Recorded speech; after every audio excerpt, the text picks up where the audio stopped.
Caroline Holden, you're Commercial Affairs Director at IOSH, and you've recently been speaking at the Business Breakfast Seminar in Dorking, which aims to cater for anyone thinking about becoming an IOSH training provider. Could you start by telling us about IOSH training courses? What are they? Okay, IOSH training courses. There are a couple of ways in which organisations can become involved with the IOSH training. The first are the package courses. We've got the Managing Safely package course, which is our most popular course, and the Working Safely course. Both of those courses have been authored, written, produced, quality controlled, etc. by IOSH and the IOSH team.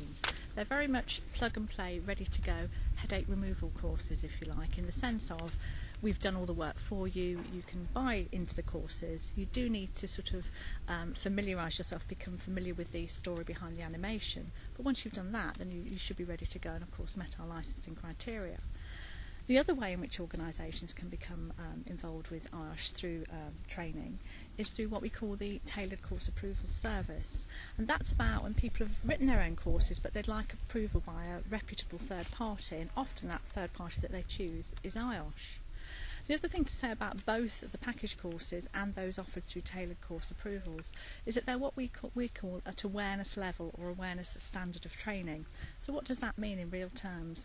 It actually means none of the courses are any higher than GCSE level, and they're aimed at everybody that works, the workforce or employees within organisations. They're not particularly targeted at people who want to become safety and health practitioners. I think there are many reasons why a health and safety training provider should become IOSH approved, not least of course the reputation and the brand name that IOSH brings. It brings credibility to an organisation, be they a commercial trainer or an in-house deliverer. We are the world's largest health and safety membership body, and the integrity and the technical background, for example, to our package courses, the thoroughness and rigour within our tailored course approval service means that when you buy into the IOSH training provider network, you buy in with confidence to that level of quality and professionalism. What support does IOSH provide for its trainers? Okay, there's quite a lot of support that's given. Unlike any of our competitors, we actually have a fully resourced training quality control team.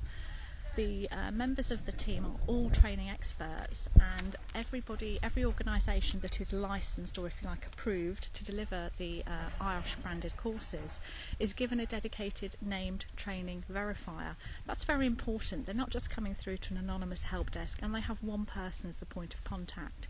So if the organisation has queries or concerns about anything, it can be to do with the marking, the assessing, it can be about the use of the logo, it can be about something very minor, how to fill in the form, it can be as small or as large or as inconsequential as they like. The point is that the team is there for them, and so they're very much dedicated to helping the training providers deliver a successful course to get the best from their delegates, and of course to build not only their name but the IOSH name and brand through that process.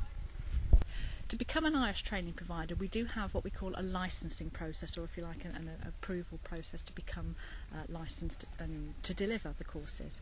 So for the courses Managing Safely and Working Safely, those courses, we require people to have first a level 3 or A-level standard qualification in health and safety, such as something like a NEBOSH certificate or an equivalent course as a minimum. In terms of training expertise, what we're looking for is somebody who's worked in the field of training for a minimum of 2 years and has had at least 50% face-to-face delivery of that training. We also require an IOSH member to be involved to help with the quality control of the courses. And the final part of licensing, that everybody's licensed, is required to come on what we call a familiarisation training day. That day is held generally up in Leicester, and it helps people to become familiar with our administration, our marking scheme, the interactive participative way we like training to be delivered, and it's, people come away from it very happy. And that's on the day. If the verifier's in the office that day, they'll meet the person they'll work with after licensing has been completed. So that's great. You actually get face-to-face contact, and you can start building that rapport and that relationship from day one of your licence, really. Thank you for your time, Caroline. Thank you, Jasmine.